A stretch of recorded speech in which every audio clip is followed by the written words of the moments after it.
उत्तर प्रदेश के बहराइच जिला के मटेरा विधानसभा से सन 2027 का इलेक्शन तैयारी करते हुए असदुद्दीन ओवैसी ने अपना पहला कैंडिडेट नामजद कर दिया है।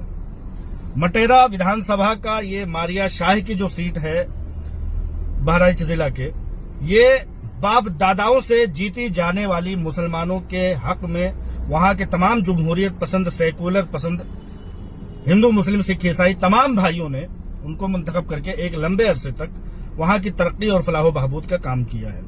लेकिन असदुद्दीन ओवैसी जो इस बात में मुल्क में सबसे ज्यादा माने जाने जाते हैं कि असदुद्दीन ओवैसी का तमाम कैंडिडेट मुसलमानों को हराने के लिए होता है, जमहूरियत पसंद मुसलमानों के लिए हराना होता है।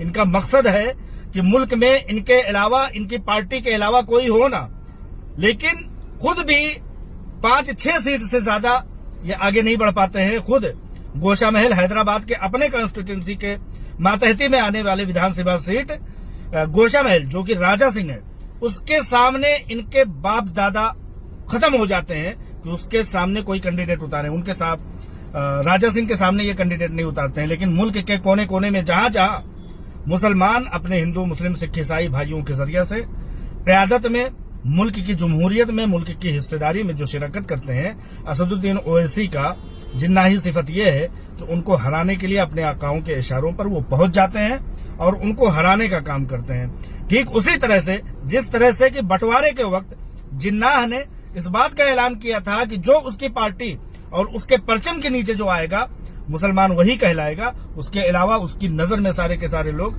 मुनाफिक और गद्दार और इस तरह से कौम के खयानत करने वाले हैं। जबकि सबसे बड़े खयानतकार जो हैं वो ये जिन्नाही सिफत और असदुद्दीन ओवैसी के अलगावाद सोच के लोग हैं, जो चुन चुन कर अपने आकाओं के इशारों पर मुसलमानों के मजबूत मुसलमान कैंडिडेट के खिलाफ उनके सामने प्रत्याशी उम्मीदवार उतार करके पुराने से पुराने बाप दादाओं के जमाने से चली आ रही रीत रिवाज, चली आ रही क़यादत और चली आ रही लीडरशिप को खत्म करने का काम ये जिन्नाही सिफत के लोग यानी असदुद्दीन ओवैसी आल इंडिया मजलिस इत्तेहादुल मुनाफिकीन के लोग कर रहे हैं।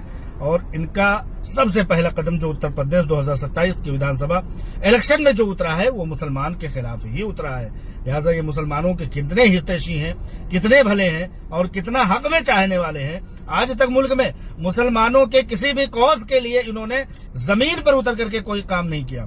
हाँ, ये लोग रैलियां करेंगे, ये लोग इश्तेहाल अंगेज बातें करेंगे, ये बहुत बहुत भड़काऊ भाषण देंगे, 15 मिनट और पता नहीं क्या 15 बोतल खून की बातें करेंगे, लेकिन कभी इनके हाथों से कोई मुस्बत इकदाम नहीं होगा जिससे किसी एक शख्स को रोजी रोटी, तालीम और तिजारत में काम हो सके।